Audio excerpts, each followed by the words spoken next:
Hey guys, welcome back to Let's Talk Mental Health. So I'm actually really excited about this episode. I decided to kind of branch out a little bit rather than it just being me talking to you, the viewers, about various different topics. I'm mixing it up a little bit. I have contacted a girl called Liv. She's my best friend's girlfriend, and she also struggles with PTSD.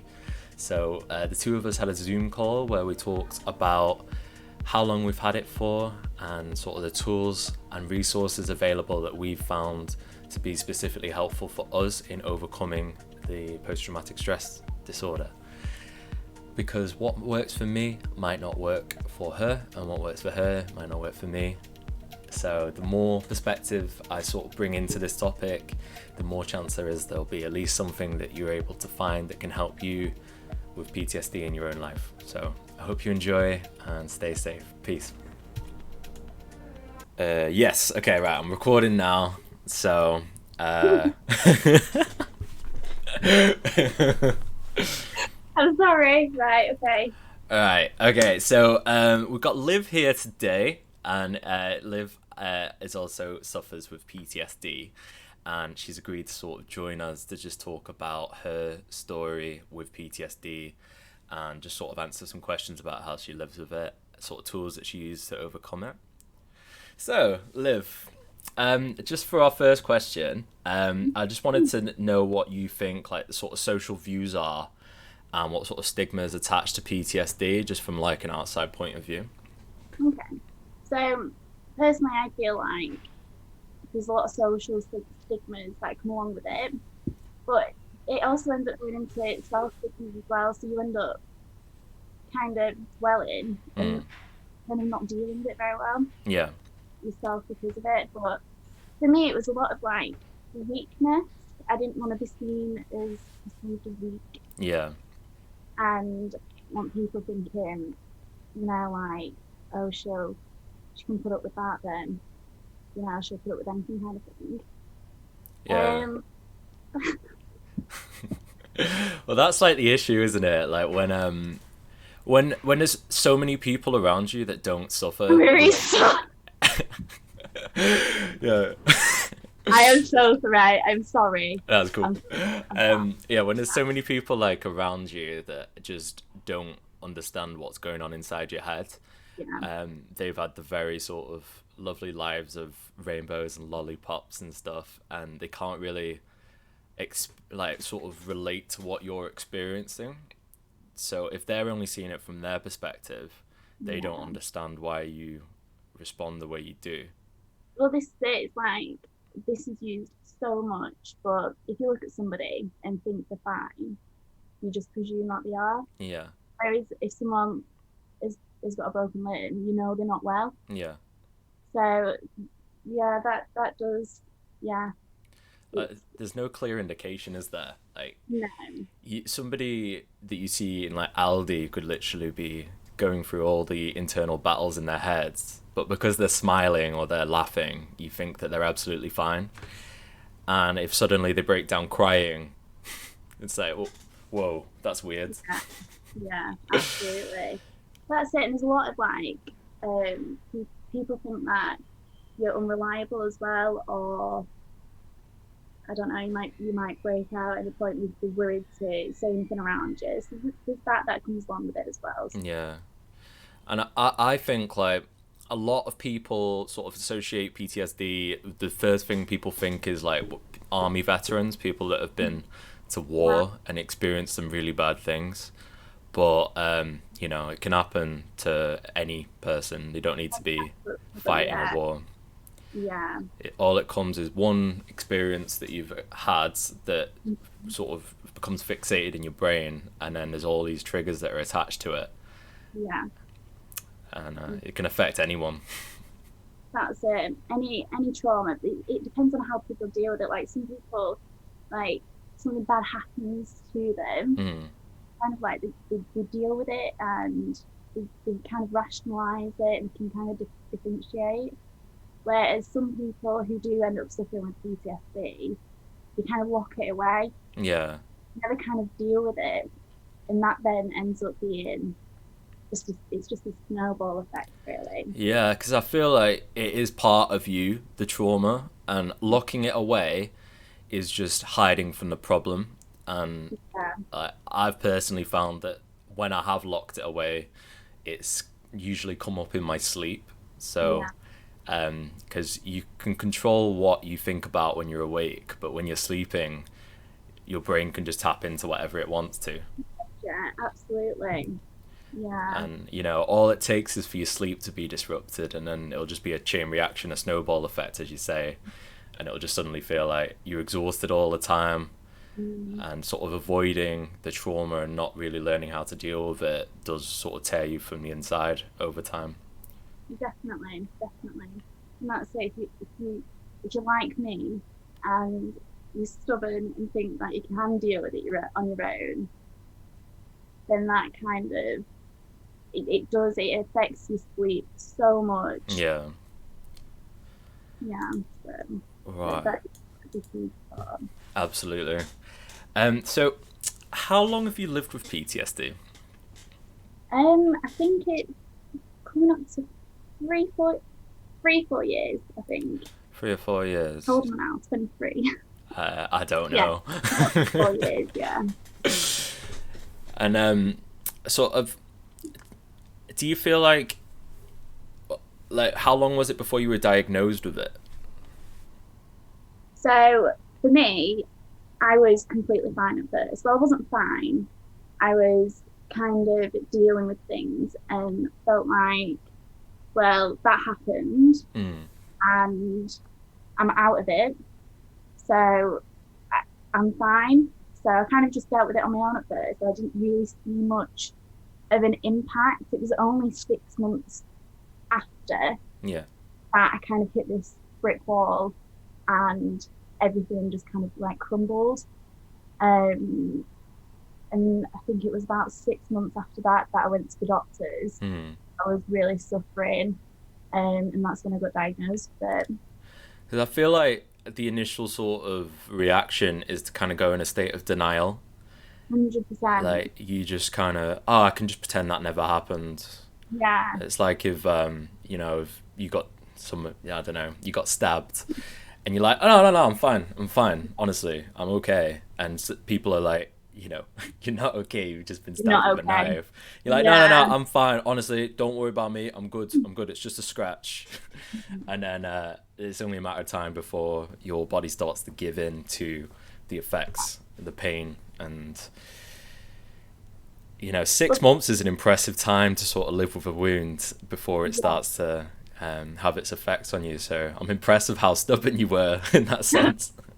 Well, it took me another 6 months after that to go to the doctors, but it was for me when I was struggling. I didn't quite understand it. Like I was getting a lot of flashbacks, Mm, so I knew it was something to do with the situation. I just didn't realize that it was having so much of an effect on me and my life. yeah, So, but yeah, no, it was a hard year. Lessons have been learned. absolutely. Like I feel like I probably lived with it for about 2 years before I got diagnosed with it. And Mm, I used to just think, like, oh, after this event has occurred, I've noticed that I've been having more bad dreams. mhm. So I started to just think, well, I should just get myself really, really tired before I go to sleep. Yeah. So I used to just like have a couple of glasses of whiskey every single night before I went to sleep, which then sometimes turned into more. And it was a Mhm. case of making myself feel so numb that I didn't Yeah. feel feelings of sort of terror as much. It was kind of like putting a bandage over a wound that wasn't healing. And Mm, it was only when I went to uni and I found like I was my sleeping pattern wasn't good anyway, but then I mhm. would have all these really bad night terrors in the night, and I'd Mhm. miss all my classes, and then I never felt like I had the energy to do any of my uni work. Yeah. And I tapped into like the counselling through UCLAM Okay. and told them about some of my night terrors that stemmed from PTSD, and they basically just deemed that it was sort of a more professional level of counselling that I required. Mm-hmm. And to get that through the NHS, it's about a 6-month wait. Yeah. But yeah, I think that was about 2018. So about 2 years I've sort of been living knowing that I've had PTSD. Mm-hmm. And I've been able to sort of over time face it and sort of identify where it's come from and the points of denial, and Yeah. knowing that it's usually some sort of intoxicant that is used as mind numbing, but it never helps in the long term. Mm-hmm. Yeah. So, moving on to our next question. What would you say your main triggers are? My main triggers. Okay. So some of them aren't as bad anymore. And I don't really notice them as much. That's good. Some I have absolutely no idea what they are. Sometimes I'll just be doing my own thing and I'll have like intrusive thoughts, Yeah. um, or I'll have like um, palpitations for literally no reason at all. I won't be thinking about anything. I'll just be doing my own thing. Mm. So what I have done is created a journal to try and keep on top and identify some of these triggers, which I still have no idea what they are. The other ones, which still affect me quite bad, are things like if something happens on a movie or a TV show. Right. There's been cases where I've been watching something and I've just been like, I can't watch it. I have to turn it off. Yeah. And that's still quite raw for me. I still can't quite deal Yeah. with that. I completely get that. I kind of go through like a 15-minute taster session whenever I go into a new horror movie, and I quite quickly work out if it's something that I can watch or something Yeah. that Yeah. will pop up in dreams later or Mhm. will trigger sort of feelings of like anxiety. Yeah. A big one for me is screaming. So if I hear loads of screaming in a movie, or the other day I think Hannah, she saw a spider and she just screamed because she saw a spider, and I rationally knew that there was nothing to be afraid of, but my instincts, my body's response was accelerated heart rate, loss of control of breathing, and I could see it on her face straight away. She was like, "Oh my god, I'm sorry, I'm sorry." I was like, "No, it's fine. I know, it's just a spider. It's fine." But it took me like 30 seconds or so just to ground myself Yeah. and just to remind sort of like my nervous system and everything that Yeah. you're okay. It's fine. Yeah. Well, a thing that I got told from the lady who was dealing with my CBT and counselling Mm. might help you. But I keep a little necklace on me. So if I'm ever out and about, I've got that in my pocket and I hold it just so it's kind of grounding, like I'm Yeah. present, like I'm fine. Like the situation is not happening. That's a Not really good helping. idea. Is there sort of a resemblance behind the necklace? Like, does it belong? I don't know. Is it sentimental? It is somewhat. It's something my nana sent me. So yeah, That's cute. So you sort of associate it with like your family, yeah, sort of comfort and being with you. mhm, I yeah. like that. Yeah, that's something that helps me. Yeah. I've got a Winnie the Pooh teddy bear. I don't take it around with me everywhere I go. I think I'd get some funny looks. But that sort of links to when I used to have bad dreams when I was young. My mum used to read Winnie the Pooh to me. Mhm. So I find that there's like a subconscious comfort that comes from seeing Winnie the Pooh, Yeah, even when yeah. I'm 24. So I shamelessly sleep with a Winnie the Pooh teddy There is nothing wrong with that. because I'll wake up from a bad dream. Sometimes, it might be something as real as like something happening in the room that I'm sleeping in. and I wake up, nothing that was in my dream is there, but Winnie the Yeah, Pooh is next to me, and he's calm, and makes everything he's better. fine. Yeah. It's like, it's okay, man. You got any honey though? I'm kind of hungry. I think it's important to have like some sort of grounding, whether it be an object or whatever, Yeah, to have to kind of like it's like therapy really. It kind of it soothes you, makes you realize that everything is okay and yeah, yeah. absolutely. Um, So, in terms of therapy, you mentioned CBT. Did you find that CBT was mm, helpful for you? See, I had it twice because the first time, and I don't want to put anybody off CBT because it's different for everyone, Mm. and the people that you get are also different. But the lady that I had the first time around, she my doctor is so lovely. Referred me to this lady, which is part of the doctors, and I remember being sat there, and she was like, "Okay, so tell me what happened, and like, why are you going through this and whatever." So I Yeah. was like explaining, and she was like sighing the whole way through all the questions, and I was What? sat there like, "Hang on a minute, I am suffering so bad," and she made me feel like I was putting problems onto her when she should have been helping me. Absolutely, yeah. So that my first experience with CBT wasn't the best. Yeah, But like I said, I don't especially want to put anything. especially, by nature you are kind of, if you have a problem you want to deal with it yourself. Yeah, And then 100%. you have to really challenge your stubborn impulses, right? No, this is good for me to sit down, open up and get some help. And then you sat across from someone who's just giving you all these, you'd think a psychologist would know all about like social cues and body language and behavior, and would mitigate those from being visible to other people. You know, the things that she was Yeah, doing was sending clear signals to you that she seemed like she didn't have that much patience. You were yeah, just another sort of patient for her, and she was probably looking at the clock. yeah, And oh, yeah, yeah. when you're But digging up gruesome sort of thoughts, and it takes a lot to go there, yeah, it just makes you want to close up when mhm. somebody's not like, reciprocating what you're actually It's opening up about.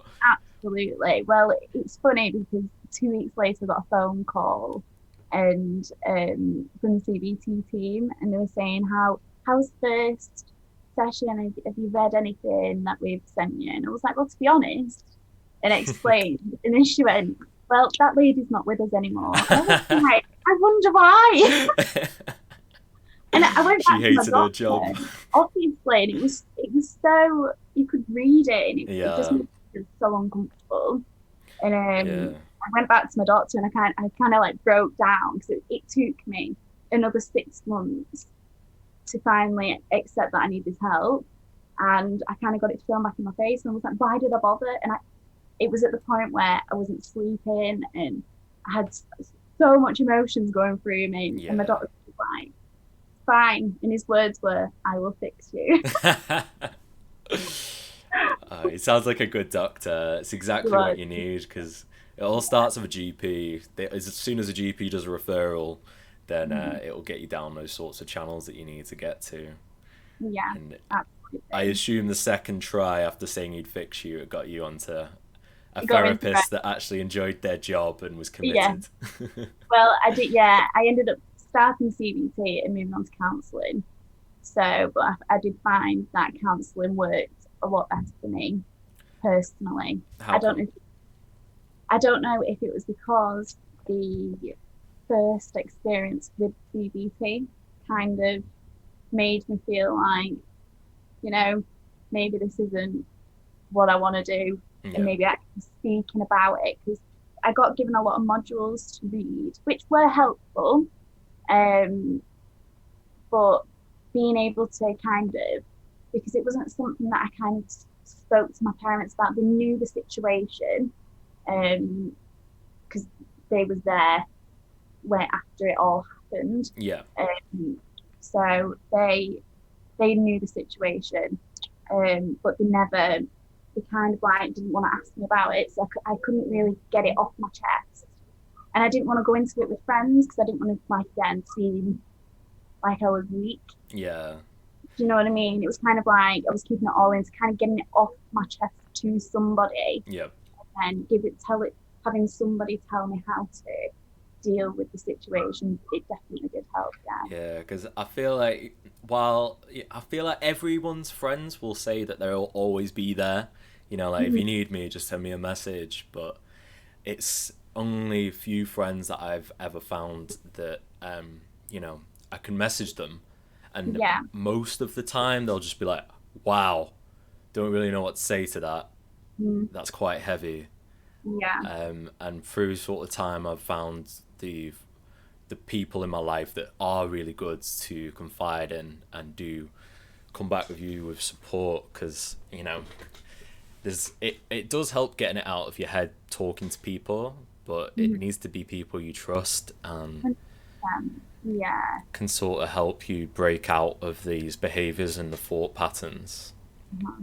Yeah, definitely.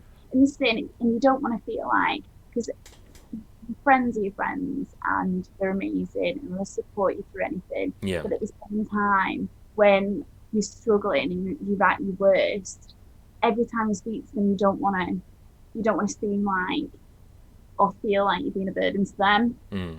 But yeah, yeah, I think speaking to somebody professionally definitely helps. Absolutely. And you can go to your appointment, talk to a counselor or a therapist, and whatever is said in the meeting stays in the meeting. You feel like you've got a weight off your chest, and Yeah. you can apply those tools. Because yeah, I think not wanting to be a burden on your friends is a big one, Mhm.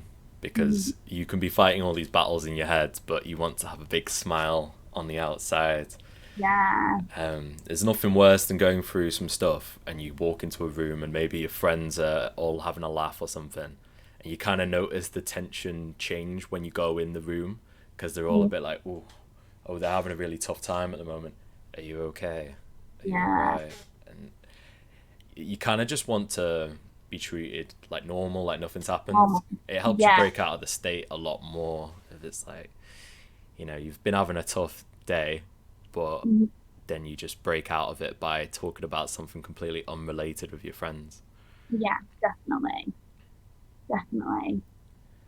Right. And how long did it take before you actually got counselling through your GP? You know what? It didn't take that long at all. They acted pretty quick on it. Really? I got, yeah, it, I was quite surprised really. A couple of weeks I think it took for me for them to process the steps and for me to finally see someone. That's Um, really good, it is. I was extremely surprised. They did offer a thing called EMDRI, rapid desensitization reprocessing therapy. I Right, think that's okay. what it's called. I've not Uh, heard of that. What is it? I don't. So what they do is, so you sat with a counsellor Hmm. and they'll do tapping techniques. So it's kind of from what they told me, it was a bit like hypnotherapy. Right. And they would do these tapping techniques, get you into a state where you are completely calm Hmm. and tranquil, and then they'll bring back, they'll start talking and ask you questions about the trauma and what happened, and what they do over. I think it's a period of 6 or 8 sessions. Um, they change that negative thought that you have of it, which is causing the anxiety, the Yeah. night and everything that goes along with it. And you change it into more of a positive thought process, so you're not panicking or looking back. That's Which amazing. that that was that was very very interesting. But they said that was a 6 month wait for that. They Yeah. said Um, and by the time that it did get round to it, I felt a lot better. Mm. I didn't want to go to an appointment, waste somebody else's appointment, um, and yeah, slow somebody else's process down. So I did end up cancelling that. Yeah. The doctor was like, "Are you sure?" It's a very long waiting list. Yeah, 6 months is a long Yeah, time. That's what I was. I wasn't. I didn't have the opportunity to do something like that. Maybe I would have. Maybe I would have stuck with it longer, or like reapplied if I knew that there was things like that available. I might actually yeah, apply for that. It's like it's reprogramming your brain. yeah. It's a reprocessing therapy. It sounds very when he was explaining it to me and my doctor, it sounded very, very daunting. And like the thought of it gave me complete anxiety. Like, Like, how is he doing this? Is this guy a wizard? this is it. And I was sat there thinking, like, I don't talk about what I've gone through anyway. Mm. Like, it's not something that I kind of talk to my friends about or my family about. It's only if I have to, then I'll talk about it. Yeah, yeah, yeah. And I was just sat there thinking, I've already spoke about it once. Kind of don't want to talk about it again because the thought of it just gives me complete fear. Yeah. So I was like, if I really need it, I'll go through with it. But so far so good. Sounds interesting though. Does sound interesting, and the Yeah. fact that that resource is out there and it's available to people I know, is it's amazing. unbelievable. Yeah, it's just a shame about these waiting lists. I mean, it's like for me, I was extremely, extremely lucky Yeah. to have been so quick um, with the process of the whole counselling and the CBT. It just went so quick. Yeah, because Uh, I know there are like there's courses that people can do where mm, they have their full-time job and they'll work as a counselor in their spare mm, time, and CBT is teachable to anyone. So, yeah, that's probably why there was the shorter waiting list was because it's an easier sort of route yeah, to qualify as a counselor compared to like somebody who has all these magical powers to be able to reprogram your brain. And like as amazing as it is, I've said in my sort of really bad times, if it's your impulses and your negative feelings in you are so powerful, you can't wait 6 months for help. this is it exactly, and this is why I think the NHS is an amazing thing that we do have, Yeah. but the lack of mental health support, and especially at a time like this, obviously we're in the middle of a pandemic, Yeah. mental health is skyrocketed for so many people that are suffering at the minute. So again, that's just going to put more strain on these mental health services. And when there was already such a shortage anyway, it is such a shame that there's not many. Yeah, it's very hard to access, and Yeah. I think I was on a waiting list. This was in 2018 when I first got diagnosed. So the Mm, counsellor that I saw had said that I needed a higher level sort of therapy for my PTSD, and I got mm, put on this 6 month waiting list. And I think after 4 months, I got a letter. I mm, don't know who sends letters these days, but it gave me 5 days to respond. Otherwise, I'd be taken off the waiting list. mm, And I was working on a project for uni at the time, so I didn't mm, check my post box that week. And I no. got back to them after 7 days, not five. And I said, I'm really sorry. I've been trying to do some positive things in life by doing my coursework, trying my best to get good grades, make something of myself. I Yeah. unfortunately missed the 5 day sort of period to respond to this. Mm. And they said, "Oh, that's okay. We'll put you back on the waiting list." And I said, "Oh, how long will that be?" And they said, "Oh, the estimated time is about 6 to 8 months." Oh, for So, God's I sake. said, oh, okay. Okay. 6 to 8 months this time, not 6 months. And That is crazy. I've heard so many people say that they've had such a long waiting list. yeah, And it occurred to me, you know, like when they sent that letter, they don't know if the person they've sent it to has committed suicide, and that's why they haven't replied. Yeah. And it could be an aspect that they've become conditioned to as the NHS Mm-hmm. is people that have been on the waiting list couldn't wait that long. They might have tried their best, but Mm-hmm. at a certain point, their inner demons defeated them, and they weren't able to like hold on any longer. Yeah. And they didn't actually contact me after the 5 days. They just kind of like were like, oh, okay, we'll leave it up to him if he gets to us or not. Yeah. Oh, we'll put you back on the waiting list. Cool. And it, you know, they they didn't even know I was still alive. It's crazy. You know, it is. It just It's so shows. sad. Oh, go on. No, I'm just saying it's so sad, and like you say, they don't know how you're doing. You know, you need this service at this particular time. It's why you've been put forward for it, Yeah, and to not have that accessible when you need it most. Because in 6 months' time, things could have changed. You could be dealing with it a little bit better.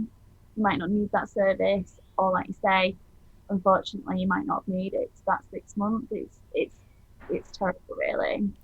and you know, like while sometimes you'll hit points where you feel you've got control of it and things are going good, Mm. these thought patterns can still relapse in 100%. a year. It could be 10 years. If you have just got really good at ignoring it and locking it in a box, and you Mm. haven't got the sort of tools to disarm it, that's when you can really sort of struggle. And that's why these waiting lists are good if you are able to kind of find your own tools to keep yourself going before a professional can kind of help you disarm the beast. Yeah, definitely, absolutely. It's like I say, it's a wonderful service that we do have access to. Yeah. But So, so counselling was useful for you. mhm. I'll just break down a little bit what CBT is in case no one knows, because I think CBT is also a name for the test people do when they learn to ride motorbikes. Oh, is it? I think so. So for Oh clarity, we're well, not actually talking about riding motorbikes to help us get not over our PTSD. It's cognitive behavior therapy. So I think it works in three different stages, right? So without getting a diagram up, I think it's like a thought, behavior, and logic. I think it works like that. I'm not sure. You can correct me if I'm wrong. you know what? I couldn't even tell you the specific. No, like what I just have found that it's sort of ingrained in my brain is with cognitive behavior therapy. I'm able to sit with myself, and it does kind of it once you get used to it, it sort of trains you to be your own counselor in a way. Yeah, definitely. And that's it. And it gives you the tools to kind of like I say, they give you reading materials to Yeah, help you, which is good.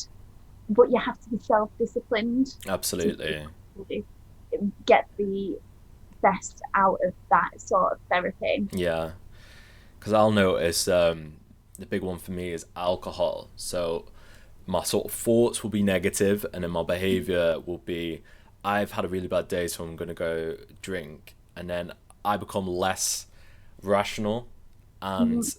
then there's a cycle of when I've done that to kind of numb myself, feel better. I never feel better, but it's like a bad cycle that I've got into, and that's where sort of like being quite strong-willed, as you say, comes into play because Yeah. it's being able to take a step back and observe the process in your brain of Mhm. I'm getting this impulse to do this thing. Is that negative or is it positive as a coping mechanism? Okay, what could I do instead? And as soon as you're able to identify how it works, you're Mhm. able to kind of correct it.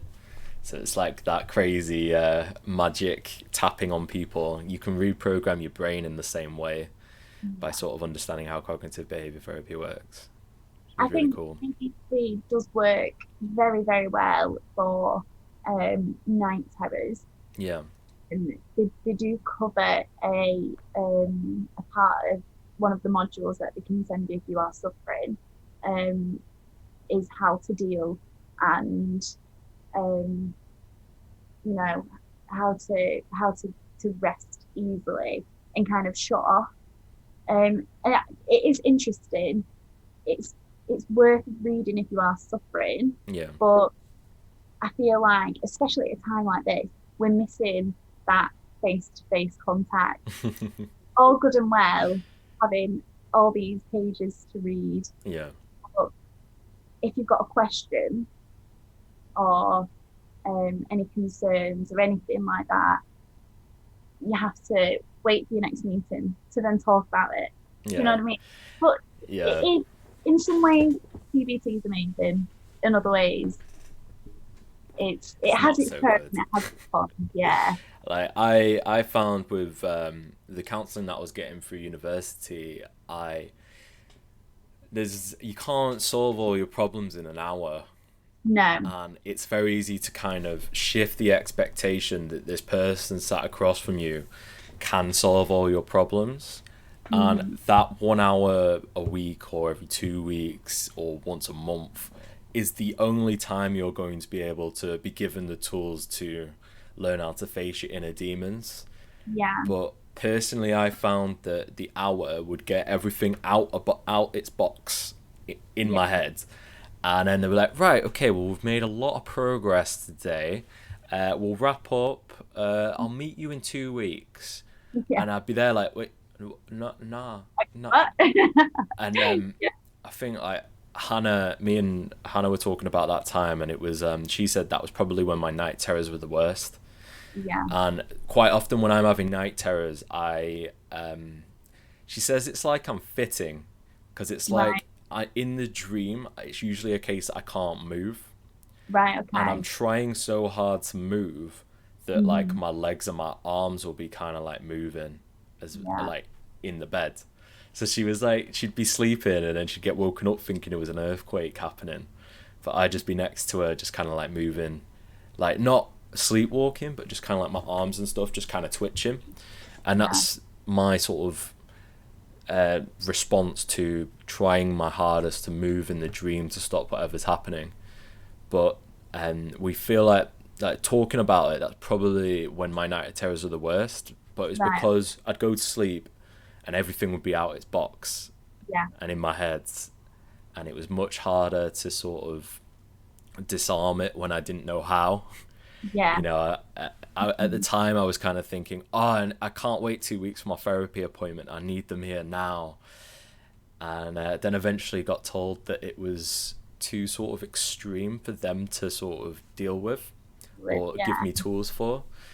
So I just kind of got just put on the waiting list and just kind of got left to it, Oh, which God, was really bad at the time, but yeah, it sort of gave me the opportunity to learn my brain and apply things like cognitive behavior therapy that sort of taught to myself to be able to identify the processes. yeah, And I think writing things down helps so much. 100%. But I swear by getting everything down on paper. Yeah, If you feel like you can't talk to somebody, at least get it down so it's kind of out of your head. yeah. I swear by that. Yeah. Like I find I'll wake up with a bad dream and I will be feeling sort of emotions and feeling drained, and then when I write it down, that's when my sort of logical brain starts to process Yeah. where the triggers come from.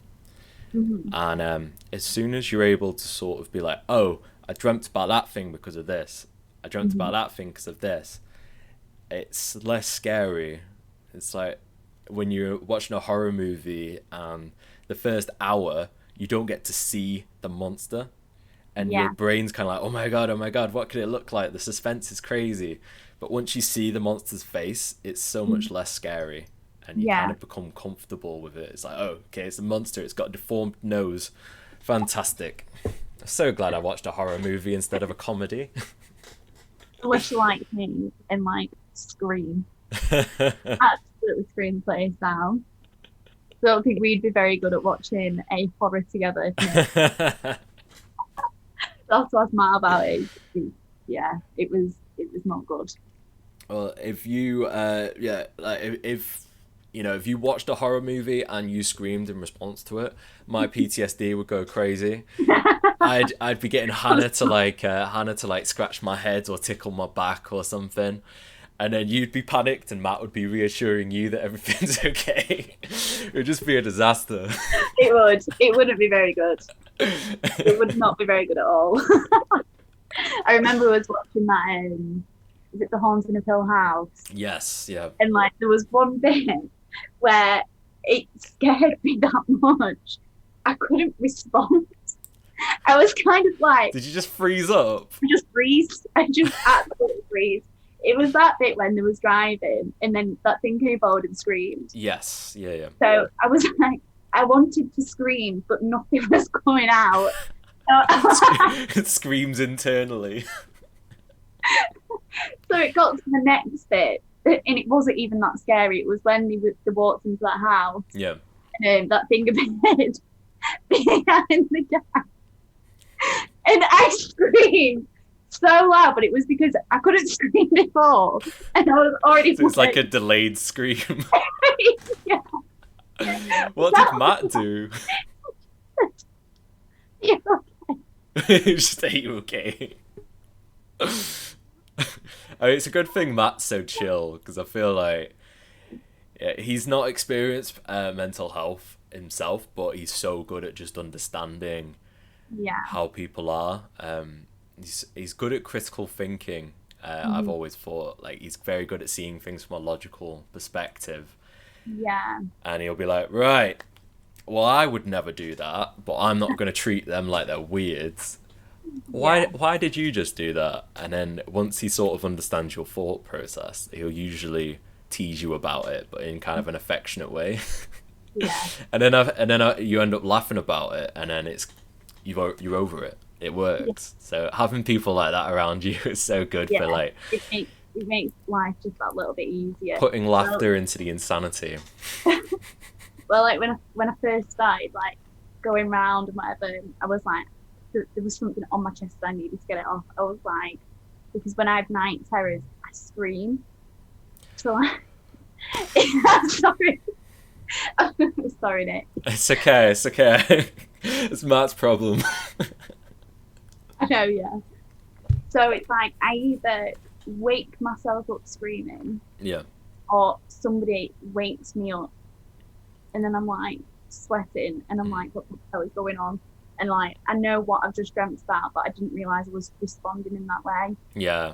So I was like, I need to tell you something, just so it's out there, and if it ever happens, you're not worried. Yeah. But thankfully, it's not happened. Not happened yet. I think the first time I had the opportunity to, like, when me and Hannah were in the stages of getting together, it took me probably about 4 months before I would sleep over, because I was worried that she'd see me wake up from a night terror and think I was weird, or feel threatened, and like. You know, she sees me wake up from night terrors all the time now, and she just knows. She'll be half asleep, but she'll just be like, "Shh, it's okay." And she, you know, she's just completely relaxed and comfortable. She just knows that I'm just in a state of fear because of the night terror. But the last thing I wanted was this girl that I've just met, that I'm really starting to like, to see me in a weakened state in that sort of way and be put off me. Yeah. And then after that 4 months, I sort of explained to her that the reason I wasn't staying the night wasn't because I was some sort of player or anything like that. It was because of mental health issues, and she just said she didn't mind, and you know, it happened from time to time, and she stuck to her word, didn't mind. She just would calm me down in the moment, and you know, that helps, because it kind of got me to a point of not being ashamed of it as much. I just kind of owned it. Of like, you know, just so you know, this may happen in the night. But,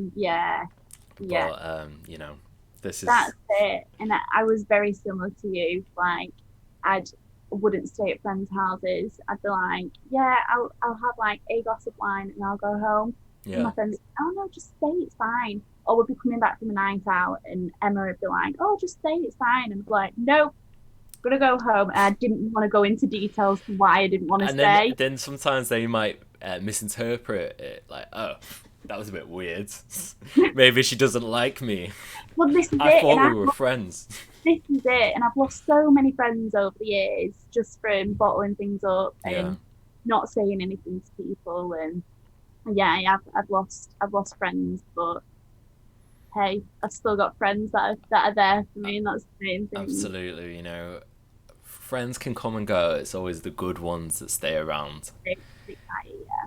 And it especially if you're quite stubborn keeping things in, you only want to tell a certain amount of people what's going on with you. Yeah. And if they hear all of this madness and then they stay around, then they are worth it to have in your life. But it's being able to be that sort of comfort to open up with it. But at the same time, if you keep it bottled up, it can be very self-destructive in the sense of pushing people away. I don't recommend bottling anything up. It Yeah. will only make you feel worse in the long run. Yeah. Don't be stubborn like me. I think I've learned a lot. I think I always use this analogy where it's if you keep things bottled up for too long, eventually it will overflow. Mm-hmm. And that is like when you have a breakdown, you start crying or you dip into some very negative coping mechanisms or even some thoughts of suicide. That is when it all is too much to live in your head. So you do things to kind of break you out of it. Like that's why a lot of people get addicted to drugs, because it's the only time they get a break from their minds. Mm-hmm. And learning ways to sort of get, my bottle is half full right now. Getting it to a sort of manageable level, and it comes out in all sorts of different ways. What sort of tools do you find help you from your bottle overflowing in your head? Mine was overflowing. So I touched on it before, but like writing things down. Yeah. It's me, and you don't really not express as such, but like people have asked me, and especially in the first year or two, and I was very reluctant to even say anything. Yeah. And I was like, I'm fine, like nothing happened. Do you know what I mean? Like, I don't know what you're talking about. Complete in denial. Yeah. But for me, writing things down, getting things down, I've got a little sleep journal. I have a sleep journal as well. Yeah. Yeah. I got given it from a friend, so that was really nice. Yeah. And I do a lot of yoga, which is so grounding, and I completely recommend yoga and meditation as well. It kind of like settles your mind and grounds you to the present. Yeah, absolutely. The past, and then thinking of the future and how you're going to deal. It's just focusing on the here and now. So for me, that's brilliant. And sorry, go on.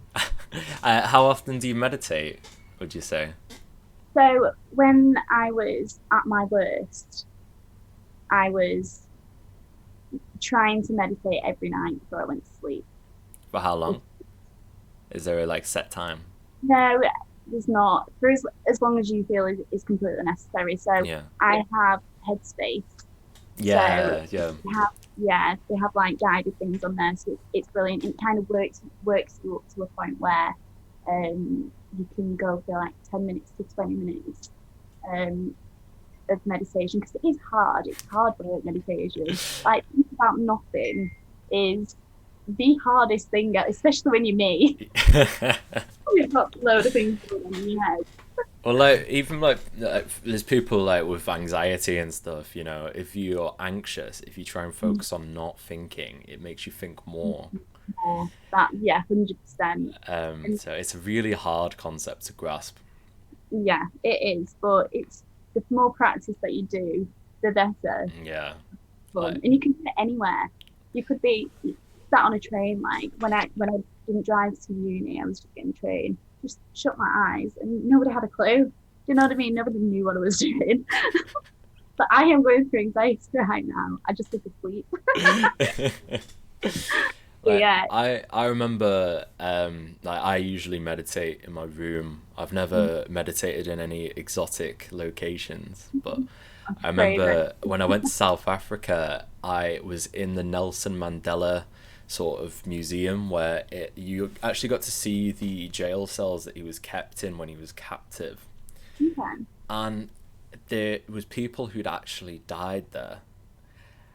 And I saw a man on the top of all these steps, and he was the typical like mid 20s down with the world kind of person. He had like long hair in like he was a white guy with dreadlocks, and he was just meditating at the top of these steps. Love And I was only thinking like, wow, like Yeah. one, the sort of confidence and being To do comfortable in your that. own skin to just be like, I'm in the middle of this museum place. People have died here, but I'm going to meditate what it must have been like for them to be captive for all this time. And I just thought that was it was such a nice sight seeing somebody being that in touch with their Yeah. themselves, to not think like I walked past and I in admiration, but the other people might have been like, What the what's he heck? doing? Why is he just sat there doing nothing? Is he just sleeping? It's not this place to sleep. That's so inappropriate. But yeah, Yeah. I think meditation's fantastic, and yeah, you can literally do it anywhere. You know, listening to the sound of like running water or just birds, just while you do it, and just trying to focus on that is so nice, and it just you'll have a million things going around in your head, and it's just literally it's like flushing the toilet, Yeah. but in a And much more elegant way. the way that I kind of like I grew to really love it was when I kind of had the idea, because it's so hard at first Mm. to like put your thoughts that are in your head are like clouds, okay, and then clouds are going further away, and you thought them clouds are your thoughts, and they're being pushed further away, Yeah. so it's nothing, and yeah, you'll get the odd cloud coming in, but again, it will go away. That's the way I meditate. If Yeah, that helps. that's like it's the mindfulness of just seeing them, visualizing them as objects.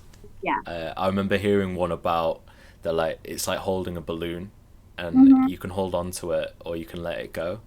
And if you Yeah. let it go, imagine seeing the balloon go further and further in the sky. And Yeah. do this with all your thoughts. You can identify them, and if it's not something you need to worry about right now, then you can just let that balloon go. Yeah. Um, I found that guided meditations were sort of where I started, Hmm. because understanding the concept of breathing, when you're supposed to breathe, when you're supposed to hold your breath, is quite hard. But Quite hard. It's a weird one. It is. so do you still just listen to Headspace when you meditate, or do you kind of just put a playlist on? Like, what do you sort of kind of So do? now so with yoga, it is a lot of breathing techniques that come with it. Yeah, and stretching. Like, you feel so fresh after yoga. It's fantastic. You do. Very tired as well. Yeah. I I exhaust. I remember I did yoga and I'd lifted weights and stuff. I was like, oh, it's easy. It's just stretching. It's really not. It was agony. I was It aching for is. days. Yeah. It's people don't realize how strenuous it really is. Yeah, Because people are like, oh, yoga, oh, that's so it's much a fun. And I'm girls like, thing. tried it. Do you want to try it? It's amazing. I But stood again, corrected after my first session. By the but time this they is said it. namaste, I think I was just like sat down on the floor, just like, ugh. Yeah, this is it. And it's like, because your mind is so busy doing something and focusing on the movements and the flow of your breath, you kind of don't have time to think of anything else. Yeah, And that for me has really helped. And then afterwards, whether I was doing it in a class or at home by myself, I'd do the meditation afterwards. And sometimes I'd be like, I'd be lay there for like 10, 20 minutes. And I'm like, did I just fall asleep? Like, what's just happened? Maybe you did fall asleep, but like through a case of total relaxation, you just were there Yeah. like. I am that relaxed. I am gone. Yeah. I find when it comes to getting myself to meditate, when I'm going through hard times, Hmm. I rarely meditate. Right. And that is something that I've identified as negative behavior. Right. Okay. Because when times are going good, I'm very on top of meditating or exercising, because those are my sort of two main things, because they take me out of my head. I need to focus on those things. And it's rare that you're still worrying about something after you've done it, Yeah. or at least you've got clarity in your head of what you need to worry about now and what can wait, kind of thing. But yeah, I find that when I'm going through tough times, I'll say to myself like, "Ah, oh, nah, it's a waste of time," or I just talk myself out of it.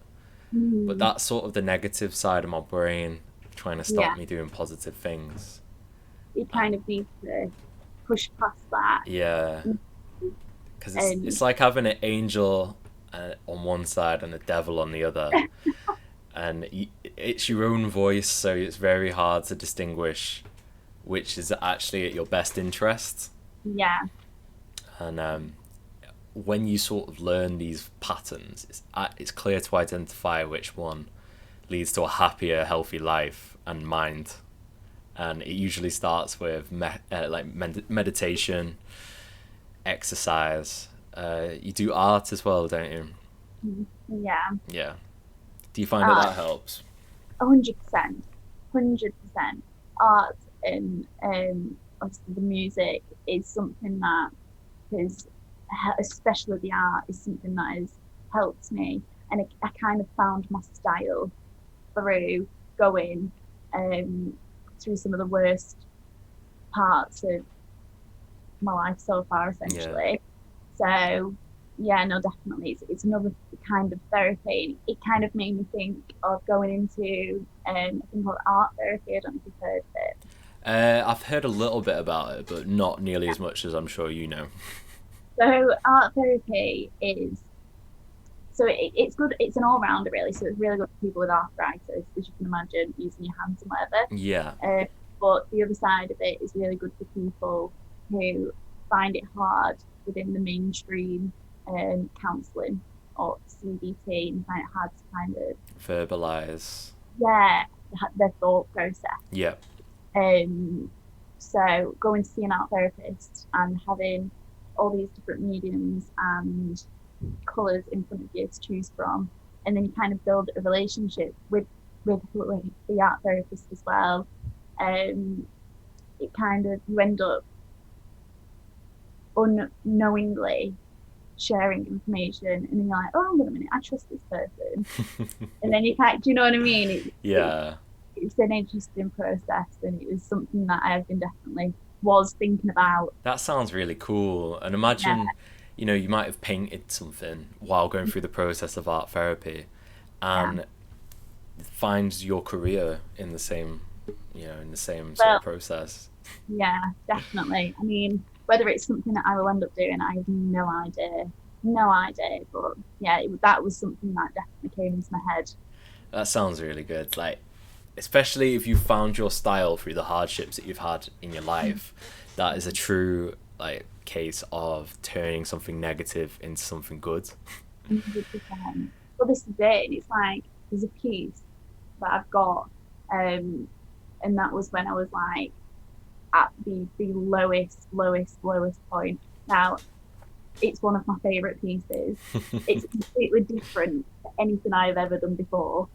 Um, and it's something that I can't seem to get rid of. How do you It's feel when you look at it now? you know what, I've been asked that before, and I don't look at it and think um of all the bad situations and like I was this victim. I don't look at it like that. It's kind of like a reminder that I'm here today. Do you know what I mean? Yeah. And like, because obviously for me, I've got like a scar on my face, so that was a huge, um, just getting up in the morning, washing my face, brushing my teeth, doing my hair, these normal things that people just do and just deal with. That was like the same with that. I don't look at it now and think, oh, that I've been through a lot of shit. It's kind of like I'm a warrior. I've Yeah, got you through a are. lot of shit. So like I look at that like that as well. Yeah. Sorry, I just swore. I don't know if I can. You might need to bleep You that could, out. nah, it's fine. You can swear. But yeah, no. After I did that piece, I kind of started to begin to experiment Yeah. and found this style that you've probably seen on my Facebook. Yeah. Yeah.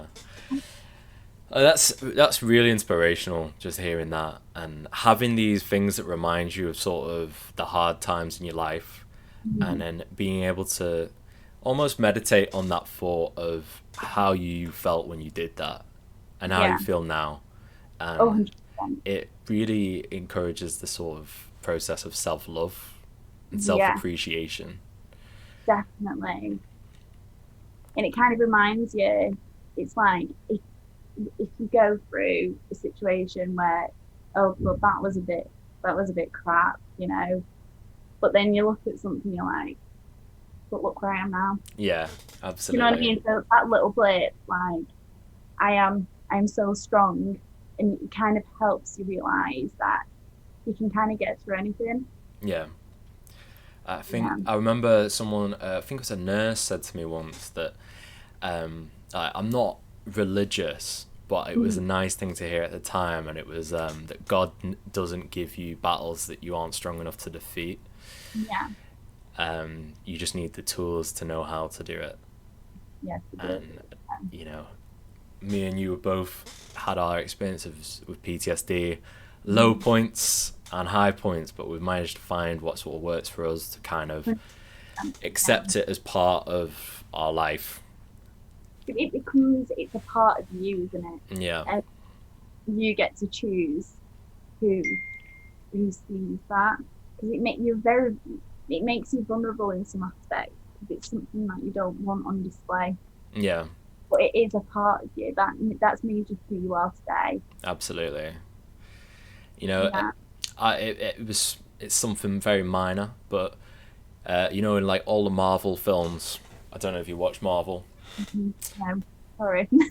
Well, all sort of superhero movies, they never just begin with them having a very peaceful, happy life beforehand. They always begin in a very absolutely heartbreaking scenario. Like, I think Batman saw his mom and dad get killed in front of him, Gosh. and instead of being a wreck for the rest of his life, that over time molded him into being Batman. And Yeah. that is a case of, like, they always start at a very low point, but they always build themselves up to be this incredible superhuman. Mhm. And if that bad thing hadn't happened to him, he never would have had that drive and motivation Yeah. to become who he is in the future. Mhm. And I definitely think there's a message to sort of take from that. Oh, definitely. Yeah. Like, yeah. Right. Right. I think that's pretty much everything. Just Unless, before yes. we do wrap up, I do have another technique that might be helpful to people. So anxiety. Have you ever heard of butterfly tapping? No. What's that? No. So it was something that my counsellor told me about. So when I was kind of having palpitations, having these intrusive thoughts and having the palpitations, and then complete. There was this one time I genuinely thought I was dying, and I was It like, "Oh my does God, I feel can't like breathe." that in the moment. Like, you can Yeah, laugh about it now, but in the moment, you just think that death is impending. yeah. It's Well, this in horrible. fact, it happened the other night actually, and I woke up and I jumped out of bed and I was like, I couldn't breathe. So I was like, and it, obviously just woke up, no idea what's going on. So I'm in a complete state of panic. I'm like, and I'm thinking of work. So I'm thinking, oh my God, I've got PTSD, I've got a heart attack, I'm going to die. But then I was like, hang on a minute, right? You just had a night terror, Yeah. butterfly tapping. You do the butterfly and you put it on your chest and you just tap Wait, so butterfly, like that? put it on your chest. You Yeah. can't see it. And then just tap in. So it kind of like with just your fingertips, Oh, just my fingertips, not the palms of my hand, just like that. and it kind of like to a rhythm, and it kind of like it grounds you. Do you breathe with it? You don't have to. You just tap, so your heartbeat then kind of like it like regulates and Yeah, I like that. I was feeling really like I keeps noticed that soothing. I was feeling quite calm. Like as I was doing it, Yeah, I noticed that there was a bit of tension in my shoulders there. So as I was like pressing on this part of my shoulders, I felt them kind of relaxing with like a gentle sort of touch on it. They were yeah, like, "Oh, that's nice. Thanks, Nick." yeah. That was a that And was a good, and it is proven very helpful. yeah, Uh, that's I've never heard of that. That's fantastic. Especially I when you got can't. if you got palpitations, it will send a message to your nervous system from your receptors that if you do a gentle sort of steady Tap. tapping like that, it will send that sort of message to your heart as well. And do you find that that kind of steadies your heartbeat? It does. It takes a couple of minutes, and Of I'm course, yeah. in a state of complete panic. Mm. But when I kind of like, I'm grounding myself, I'm like, no, I'm fine. And just talking to myself, like, I'm here, I'm present, everything's fine, and kind of rationalizing everything. Yeah.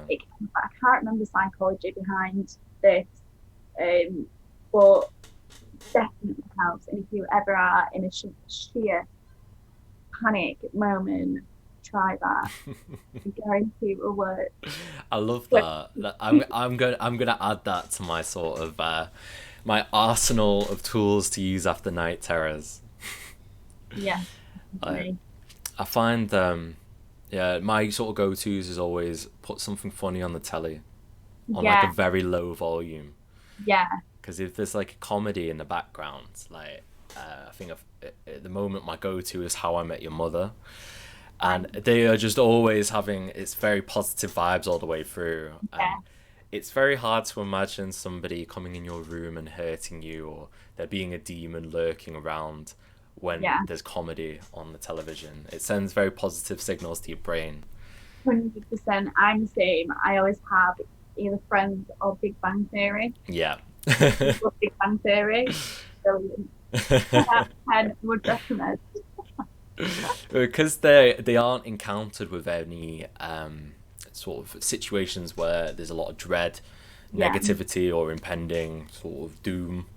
There is just very positive vibes in it, and yeah, you can't be feeling low if you're watching that. And if it's just reassurance you need to get back to sleep, then I find stuff like that really helps. And absolutely. I'm That, also going to be led there just butterfly tapping in at but the same time.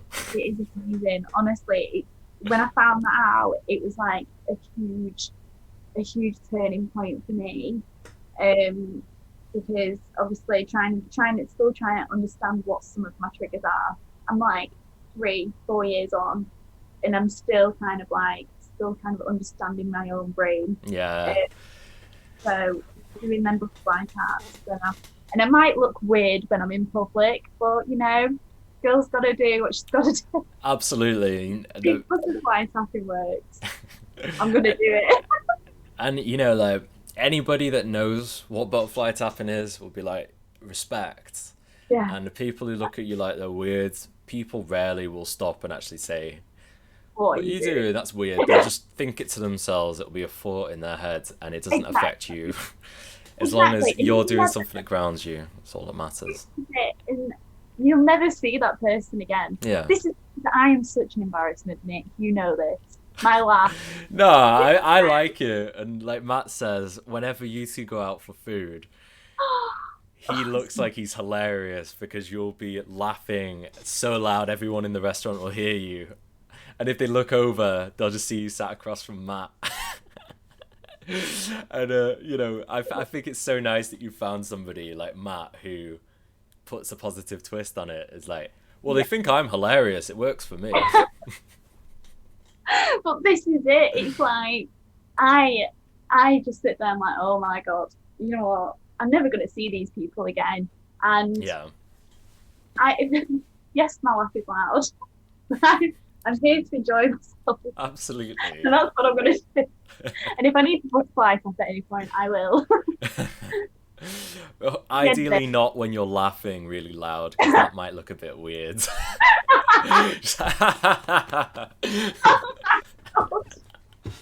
I'm still yet to do that.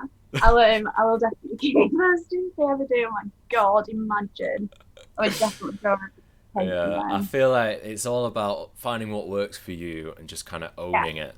Because, yeah, we're only here for a limited amount of time and it might as well be in a happy existence. yeah. And you can have these very difficult things in the past, but there is a point where you sort of learn what it is, Hmm. the triggers, and kind of becoming at peace with it, that it is who you are, and Hmm. knowing how to disarm it. And Yeah. if anybody's not tried butterfly tapping, I'm definitely going to be doing that. Yeah. And there's meditation and yoga.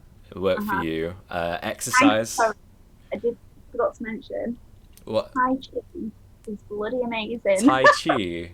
Tai Chi is now. I always thought Tai Chi was something that only old people did. So there was a brief period of time where my arm was broke, so I couldn't do yoga.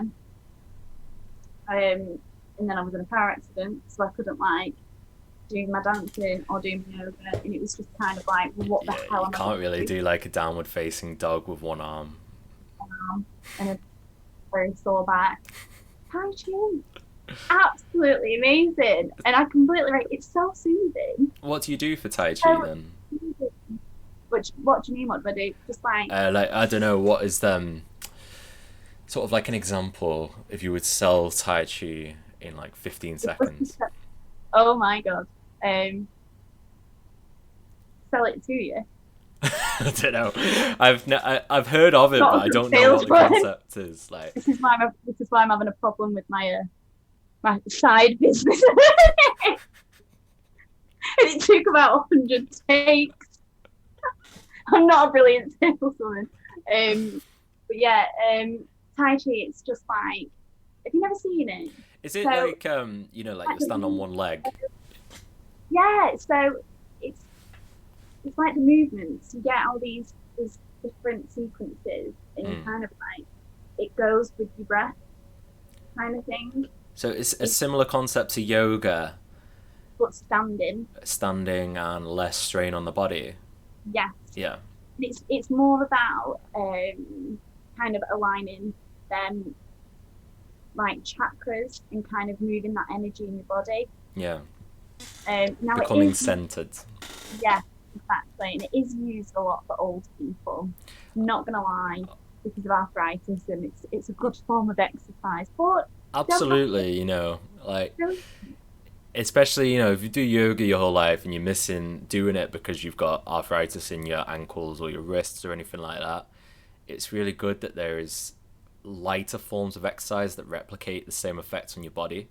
mhm, So, yeah, like, when your arm was broken, you were able to get your yoga fix through Tai Chi. yeah. Well, yeah, it was amazing.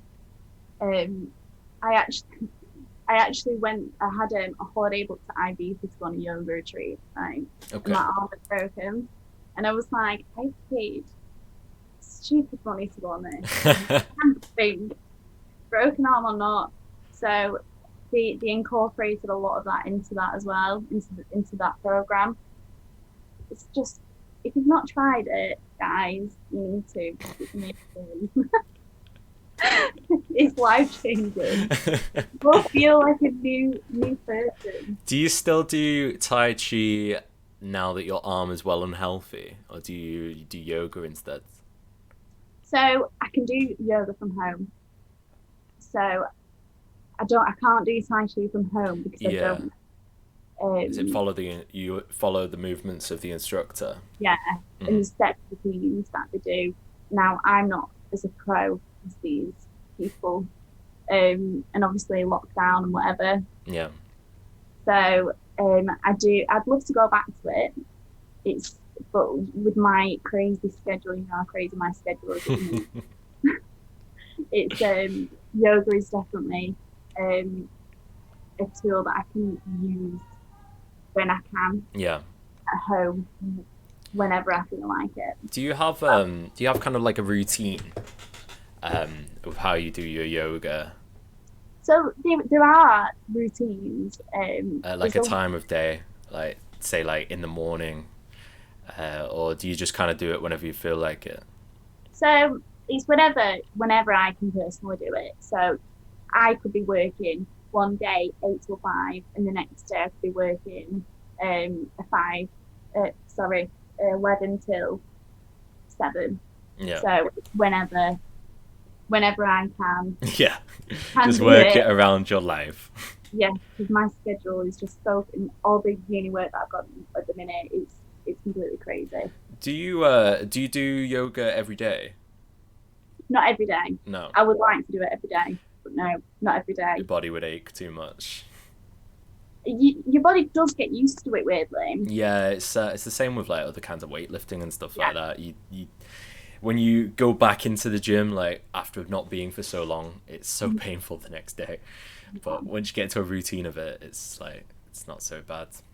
Yeah, definitely. But yeah, no. I feel like I would love to be able to do it every day, but Mm. schedule How do you somehow. feel on days where you do yoga, compared to days where you don't do it? So the days that I do yoga, I'm feeling a lot more grounded because I'll be doing my yoga and I'll be doing my meditation afterwards. Mm. The days where I've not done it, um, because I've done work, I've got uni work to do, I don't want to fall behind with that. I do see a difference stress wise. Like I feel like if I don't do it for so long, I get overwhelmed. Yeah, Um, and I feel like your that's bottle the starts to only fill up and overflow. there. And I feel like I've associated it with overcoming things, Yeah. kind of a release sort of thing for me personally. I mean, don't get me wrong, my art is so therapeutic. Hmm. However, when you're doing it for a uni degree and you feel, because for me, because obviously I had to stop doing my uni. I've just come back to it, Yeah. so I feel like I've got a lot of pressure on myself. But I'm like, right, okay, this needs to be done. It needs to be done then. I don't want to fall behind because I don't want to upset my tutor. It kind of becomes less therapeutic when it's like that. Yeah, it's the case of turning your hobby into your or your passion into your career or your job or your work. When it's something that you do to get that release, it's fantastic, and you're like, oh, I wish I could do this for a living. Yeah, But then when you turn it into work, you don't, you can't unwind by doing it. I would love to be able to get up in the morning and to just think, oh, okay, so I've got this piece to finish. I'll just, have a brew, go to work, get on it. Um, but when you've got strict deadlines, it Yeah, becomes therapeutic.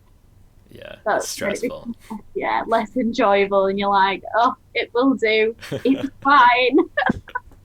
That was the problem that I had with that. I was like, oh God, it's done. Done. Well, no rush on getting mine done. So, put your uni work first. Thank And for anyone that's interested, Liv has agreed to do a nice sort of psychedelic, dreamy sky canvas painting for me that I'm going to put on my plain, empty pinboards in my uni room.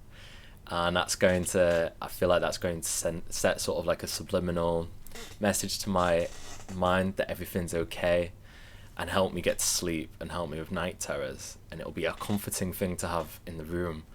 And as somebody who's also had night terrors, I fully trust that your art skills will portray that exact sort of message. you. So I'm really looking forward to that. And I'm going to put in the description Liv's page if anybody wants to put in any requests. Although I would recommend not to put her under too much pressure. She is doing this as a degree, but I trust that she'll be able to do it in the time frame that you guys agree. I will. I'm good at sticking to my time frames. I am, but when I've got uni as well, I will. It might be an Yeah. extra couple of weeks, yeah. Because coming back to a tutor, oh, sorry, yeah, I need an extension. Why? Oh, I've just had a commission, so I'm doing that. Just yeah, just I need to get money in. And Sorry. it's when it's something you're so passionate about, you want the quality to be exactly as you visualize it in your mind. Yeah, And if you try definitely. to do it on the same day where you've spent 10 hours working on uni work, the Yeah, quality will be low and it's not yeah, portraying your art skill as you want it to be. definitely. And that's the problem that I had with that one yesterday. It took me six, 6.5 hours to fill the background in. It got to get, I was like, oh my God. You look back at it and it's like, oh, this is just the starting point. I was taking picture progress, so I could like look how far I'd gone because it's Yeah. a big piece. I was like, oh, it's been an hour and a half. But yeah, no, it is therapeutic. I feel like I'm fleeting it and I absolutely love it. It's a skill that I do love. Yeah. Um, It's finding these things in life that give you so much joy and yeah, just make life a happier place. Sort of deal with all the bad stuff and overcome it. I like how you put sort of yoga and your meditation, you feel like for you it's overcoming the bad things, and when you've done it, you just feel, ready, you feel grounded. And yeah. it's being able Um, to identify what gives you that feeling that makes you into a stronger person every day. that's it. And I feel like a lot of people that do suffer with anxiety or any mental health, um, if you set, I know you said before about when you feel like you're at your worst, you don't feel like you can Yeah.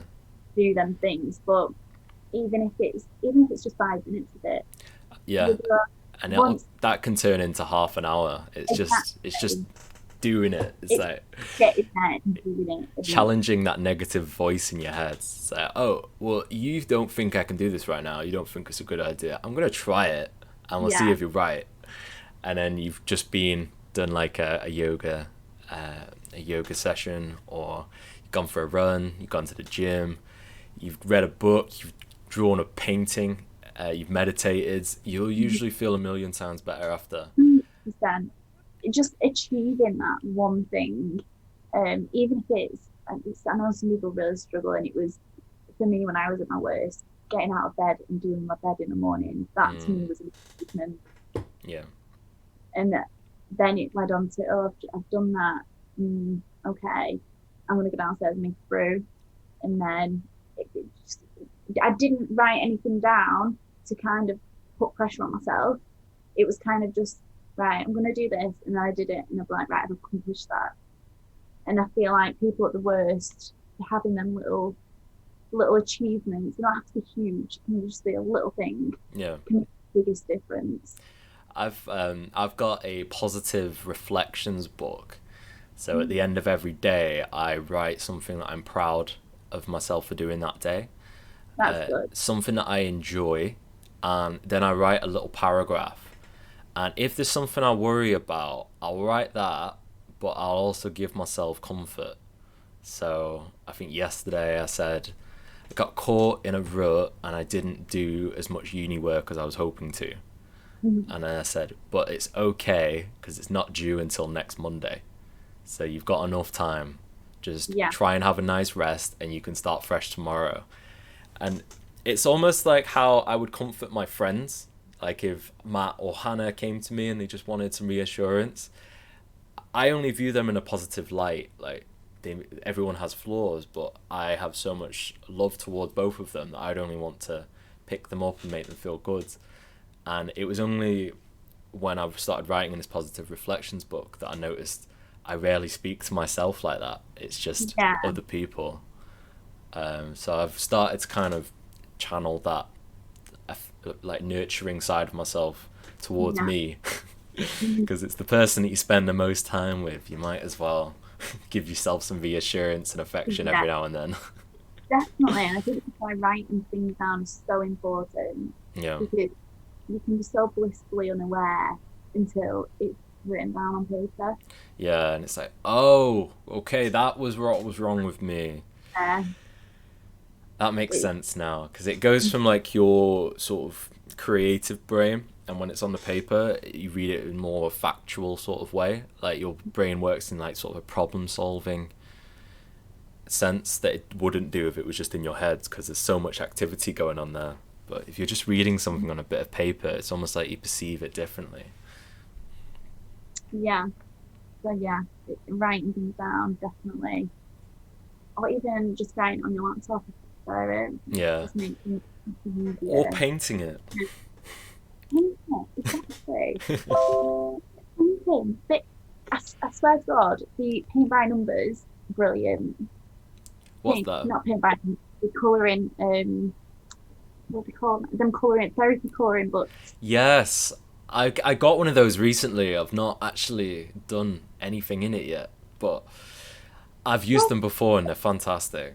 Yeah, they're brilliant. There's so many, like, yeah, we've got the NHS, we've got amazing tools there, but there's so many other things that we can do and get hold of. Yeah, it's just finding what works for you.